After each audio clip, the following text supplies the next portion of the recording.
Yeah, they really went all in to make sure TOPSON's game isn't good, but we'll see if they can execute, I guess, right? Like, you can shut them down as much as you want, and they're just going to go for the spin here. I don't think this matchup is this bad, but there's so many inconsistencies of other players playing it in the top lane. Well, going to be able to chase down Waimon in a lot of trouble. I mean, Pure's looking for the return kill onto Ari, but it's going to be OG that strike first in game one. Pure, he's got a full creep wave to tank up as well. It's not going to matter in the end, though. Still able to get some retribution with the kill onto Ari. The lane's kind of interesting to me. I have keeping my camera on it quite a bit, maybe more than I should.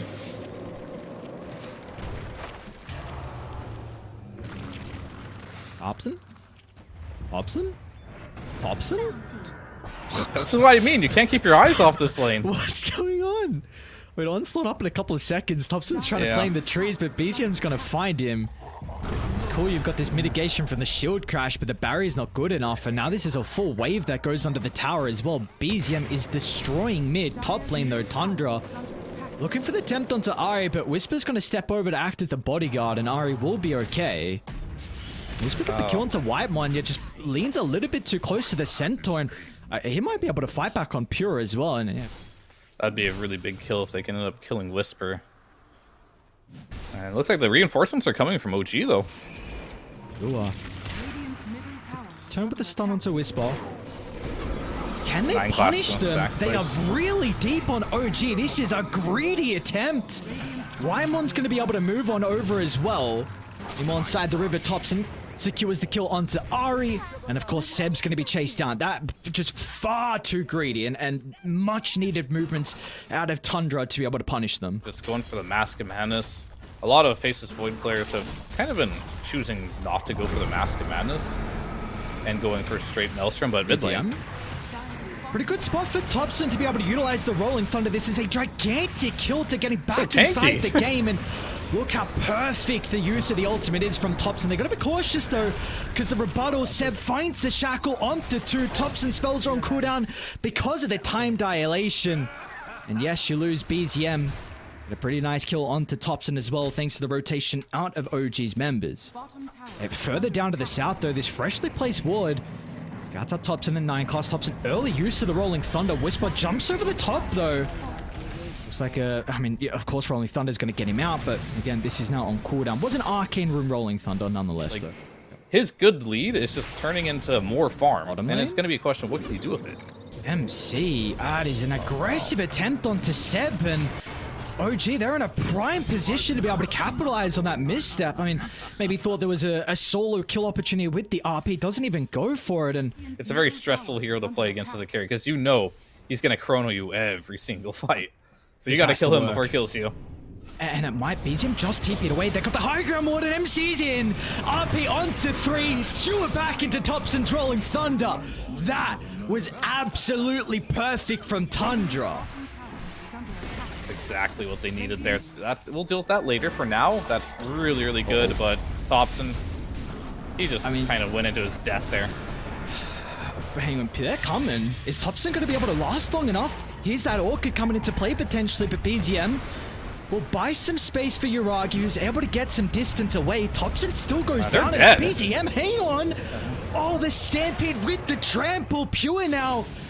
They should be able to catch up to the Sven. Maybe Warcry gets some distance, but BZM, hot pursuit, is going to try and duck into the trees. MC's back alive. Pure will live. Further in the jungle, though, OG, they've been able to intercept 9 class, so another support takes a spill. CEB's not done just yet. And he's getting closer. He's just one component away, just the recipe. But they're going to go anyway. Though. It is indeed. But Chrono is up and their smoked is 5. You want to take this fight, though, from Tundra. Yellowfall's going to prove to be very frustrating on the retreat. And now Whitemon, they're going to catch up to him as well. This is not a fight you can take. MC's considering it, though, but I mean, now with the Chrono onto the Sven, MC will buy some time, but there's going to be no initial follow-up. TOPSON into the middle with the Rolling Thunder, the Pulverize, creating some chaos, but it looks messy. You used all the spells to no effectiveness, and you've got to get out now, because OG, they'll be able to catch up with ease. BZM and Yuragi hand in hand. A 3-for-0, and ultimates again not going the way of Tundra, so a tier 1 gets claimed. So yeah, you're gonna definitely just play keep away for now. Or there you go. They found one hero, get a pick. They saw bottom lane, CEB was there. They saw mid lane, Faceless Void was there. Wait, they see BZM. I mean, BZM? BZM? He's getting a high five here. He's like, what you doing, bud? He doesn't have TP. Yeah, I mean, he's dead. Mana. So, I thought no one was here farming, but Pure. We actually got to the camp first, so there you go. I mean, this is what you need out of Tundra. You get that initial kill into the Grimstroke, and you get lucky with a freebie. On his next level. No more stats he can purchase, unfortunately. There's a cap on it. Tundra posturing pretty aggressive. Age is about to expire for OG. It's only 1,000 net worth lead. Tundra are still in this without a doubt. Question is how they're going to be able to use their net worth. Whisper on the charge. Nightclub's got a pretty good position to give that information. Is the Centaur the hero you want to try and have as the initial jump in, though? As meanwhile, BZM further down to the south. They're going to be able to spy out Pure, making his team fight a little bit more awkward. And once again, Tundra not getting any effectiveness out of the Rolling Thunder. And Yuragi just patiently waiting for this opportunity with the Chronosphere. Dire doing an incredible job to not group up, but you might need to cut your losses. Pure instead, he wants to jump in the BKB just before the Chronosphere is going to mitigate a lot of the damage.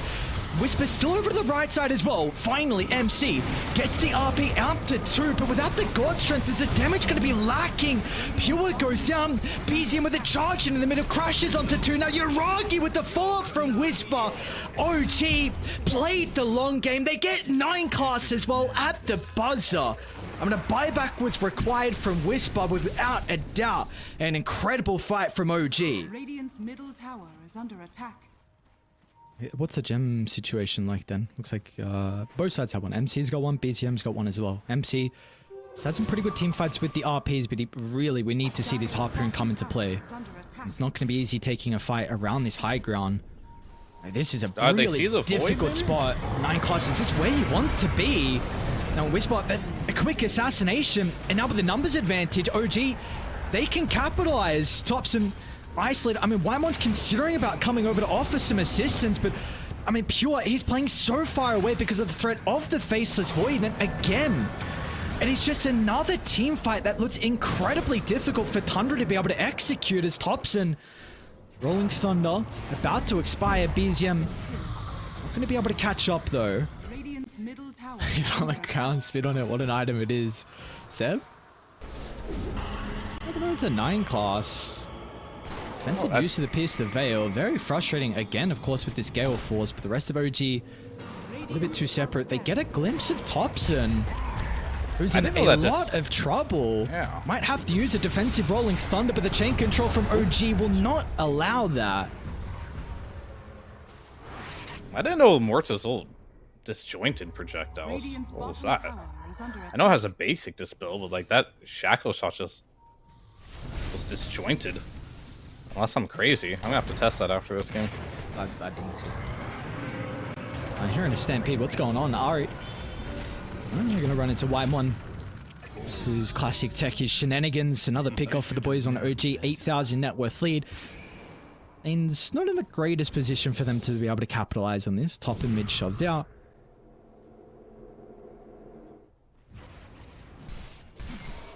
I don't know if Dota's in a good place. Pure? Uh-oh. Pure. Uh-oh. Ooh, he got him on the edge. And they're ever so close. There we go. Yuragi, entire game, it's been him just trying to deal with Pure with the Chronosphere. Faceless Void does have one weak point. He's not very good at hitting buildings. That is like the one thing that Faceless Void as a hero just does not excel at. He's better than any carry in the game in a 1v1 situation. He is the strongest late game. Looking to try and block the... Oh, they don't even get the ages! Yuragi time walk gets him out to safety. Now BZM as well is going to be able to snipe Whitemon on the retreat.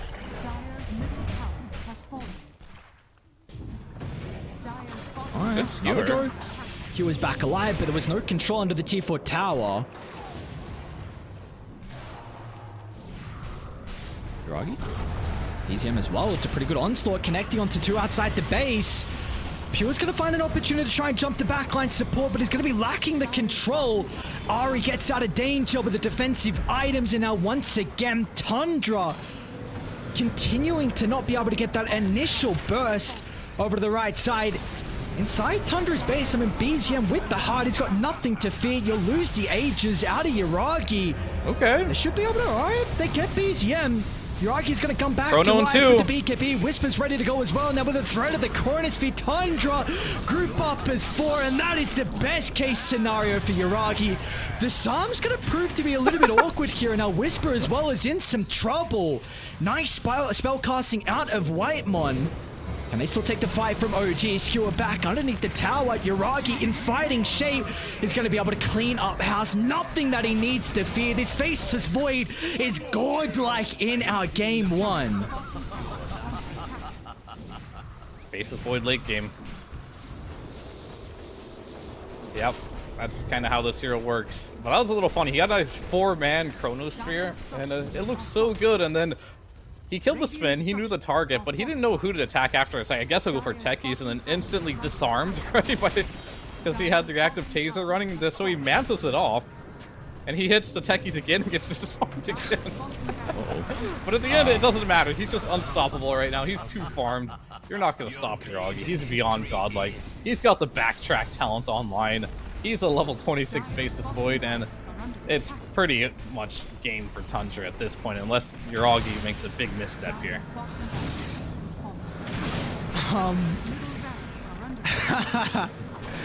Uh-oh. Unfortunate. What can you do?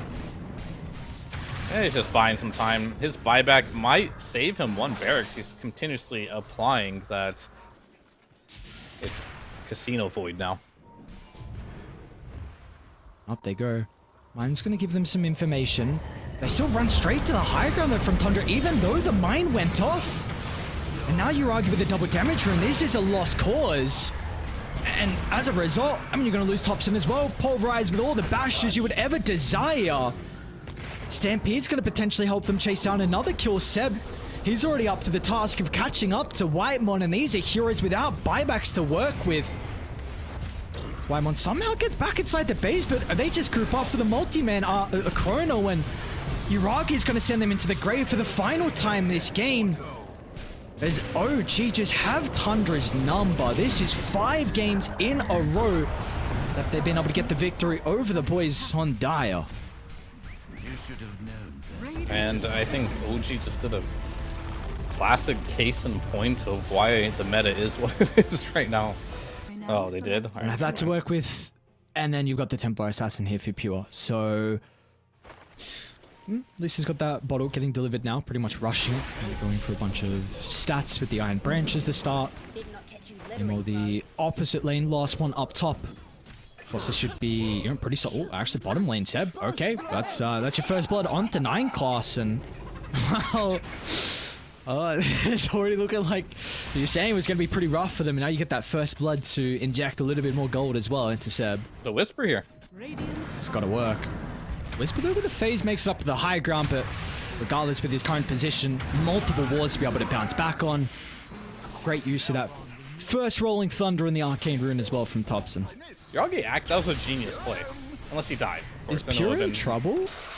They've got the Ravage to work with, and Ari's going to be able to move on over as well, and I mean, Pure just a minor overstep, but OG instantly there to be able to punish him. He's going to be on shape for a much better game, like we've been saying. Top net worth. Might be in some trouble though. OG bringing multiple members nearby for the fight. Let's see how this Rugen is going to be able to come into play, and the extra heal far too little there, so he's going to use it pretty early on. A Whisper under the tower.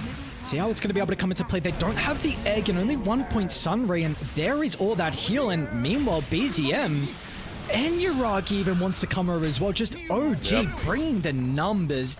Dude, this team is looking so incredible. Everything across the map, everyone playing together, just min-maxing to perfection. And Whitemon really needs to get this level 6 here, only sitting level 5. They're going to try on CEB. BZM's here to offer some interception. Even Whisper's going to move on over as well. And CEB just repairs all of the damage, and it was barely anything with everything that they've itemized to protect him, and now BZM as well knows no fear. Zip on over, close to the tier 2 tower. Ravage is going to clip both these heroes. As OG, they're not going to stop anytime soon. 5,000 net worth lead. And your Magnus, I mean, he's not really going to be able to help out. Your Templar Assassin needs to catch up as well. There is no stopping this OG train. That's kind of what happened there. And they're going to go round 2. Furious, he's mad. I don't know. He's going to get tipped after this, isn't he? He's getting tipped. Oh, no. Oh, my God. Dude, they're not going to kill Seb. They're not going to kill him. Whisper, look, it's not the greatest Ravage. Rolling Thunder does get stolen. We'll see how Ari's going to be able to use the Rubik's Cube inside this fight, but they just avoid the egg completely as well. BZM still got plenty of mana to catch up to TOPSON's pain, go under the tier 2 tower. They know no fear. MC, I mean, he'll try and do what he can with the RP, but there's just zero damage. They're diving tier 2s. They should be able to catch up to Whitemon. Whisper, he's got a blood grenade on your Tide Hunter 16 minutes in. And all that being said, RP got stolen as well from Ari and he didn't even need it. I see a ward that scouts out Whitemon, but this scan over the north side of the map gives a read that someone from Tundra are home. Very deep, but it's far out, man. DD on BZM. Jesus. And BZM went for the triple sword build. Don't get to see this one very often. Looks pretty ugly. It's a lovely neutral item with the Grove Bow too, right? Sometimes you build 3 swords. This is that Holy Trinity sometimes. Yeah, the Kaya Witchblade and the Falcon Blade. Long zip in, dude. BZM has so much mana to use. Whitemon's got the dive. It's not going to matter though. This is the OG that we have come to love, whether it's this new iteration of the team or previous ones in the past as well. That small amount of regen, a little bit of HP, a little bit of armor. It makes this hero really strong right now, but it doesn't really build into like some item like a BKB, which most Storms need. But this game, he doesn't need it, right? There's no stuns for him, so he's allowed to just build all these small items and just be a terror on the map. In case in point here is 9 class. He's going to be victim to BZM just running around the map with a monster kill with all these little small items that will get his mana back up. 20 mana regen per second right now. It's tickling. It's going to tickle. At this point, does Ari even die? I don't even know. Maybe. 9 class is definitely... Ooh, okay, cute sharpshooter even with the annoying anchor. BZM's going for it. Is going to be able to get in though. They get a nice cure inside the base, but somehow Battle Trance activated just before the stun control. Yuragi without a doubt is dead, right? Yeah, right? He will end up dying. Oh, for a second, I'm like, hang on, Seb's heal, is it going to be enough? But all right, MC, really nicely done. This troll, you're going to think twice about it. Coming up here. Up here over inside the river. Lot of hate for Mr. Ari. But the cleanup crew is now arrived, and that's going to be BZM. Perfect timing out of the Vortex. Yeah, he's not and done. He's got the haste as well to be able to catch up onto MC, who has a gem. I mean, that's a huge pick-off. You're down 9,000 gold. Importantly, the map control as well. This gem, you feel like it is your potential way back in to set up a fight around a choke point to get this big ultimate. I've been trying to figure out why is Yuragi have an Aghanim Scepter this game? Oh, NSC might be dead. Without a doubt, it looks like he is indeed. BZM going to be able to find a solo kill thanks to the Arcane Rune. And I think at this point, there's not much you can do. You can see Whitemon positioned here. Probably wants to just cut a wave. Not even going to do that. I think the time is now, my friends on Tundra. Use the smoke. Oh, too late. Oh, they got the stump on the mag. There's no potential now for that drag back with the skewer. MC is going to be taken out of the equation. Opportunity we had in this game to make something happen was just foiled. Sure, they'll have another chance to do it. They have another smoke, but I don't think you fight them. Yeah. Awarded the remnants of the T1 tower from OG, was able to scout out that crazy attempt from Tundra to be able to take a team fight with the numbers disadvantage, and OG rinsed them with ease. All right, we got to see what they have. Time to use your smokes. The mag is smoked, but he's smoked in the mid lane. They're trying to catch someone farming mid, being greedy, but not going to happen here. I think you're gonna have to use one of these traps into a skewer soon. All eyes on MC. With a lot of vision to work with. It's going to be Whisper that actually starts onto Pure, who's got no buyback. And without the TA, any hope of damage inside the fights is completely gone. TOPSON's toying with them, but the Rolling Thunder will soon expire. Gonna get some further distance here with a nice use of the Aghanim Shard. But BZM and Code, there's nothing they need to worry about. Further inside the base they can go. They won't catch anyone. Try and deal with the objective instead. I mean, MC attempts to skewer, but the quick stance. Make sure there was no Hurricane, sorry, no Harpoon into skewer play. I mean, Whisper got him with the timeless, just blink Ravage that carries face, hoping he doesn't BKB in time. Works most of the time. Okay. Oh, that's a fountain skewer? Yes, you're in a fountain here, my friend. And you've still RP got ready RP. too? Oh, nice Yules. Whisper. Well done. Okay, doesn't matter. Drag him back one more time. Keep him inside the base. There's the RP. We've seen in the past, OG, they've been more than content with diving the fountains, and potentially this time they weren't too happy with another team putting them inside, and now MC again still going to be able to catch one of the members, but they are so far ahead that it does not even matter. Pure's going to respawn in a couple of seconds. We'll see what the call is going to be for OG. Full set of barracks down, but retreat is signaled. They're going to go with the sharpshooter. What is the call? Bolt flies by. I mean, Whisper's ready with the Yules for the Magnus. That's why you can't really go in as MC. It's going to be TOPSON that wants to go in to try and create some chaos. The skewer's going to be off the mark. And now once again, you've been praying that they use the RP and Rolling Thunder together. And we're not going to see it for the final fight. Pure doesn't even get a right click off. As OG will swarm further inside Tundra's base. And that's got to be Oshi, bro. Egg's going to blow up, but BZM on the respawn, or afterwards, I should say, still able to get the kill nonetheless. And OG just an absolute masterclass. And it's felt like it's been that way in every single series and every single map this team has played. Yeah, for sure. And they really understand the meta right now, it feels like. They get all the good heroes,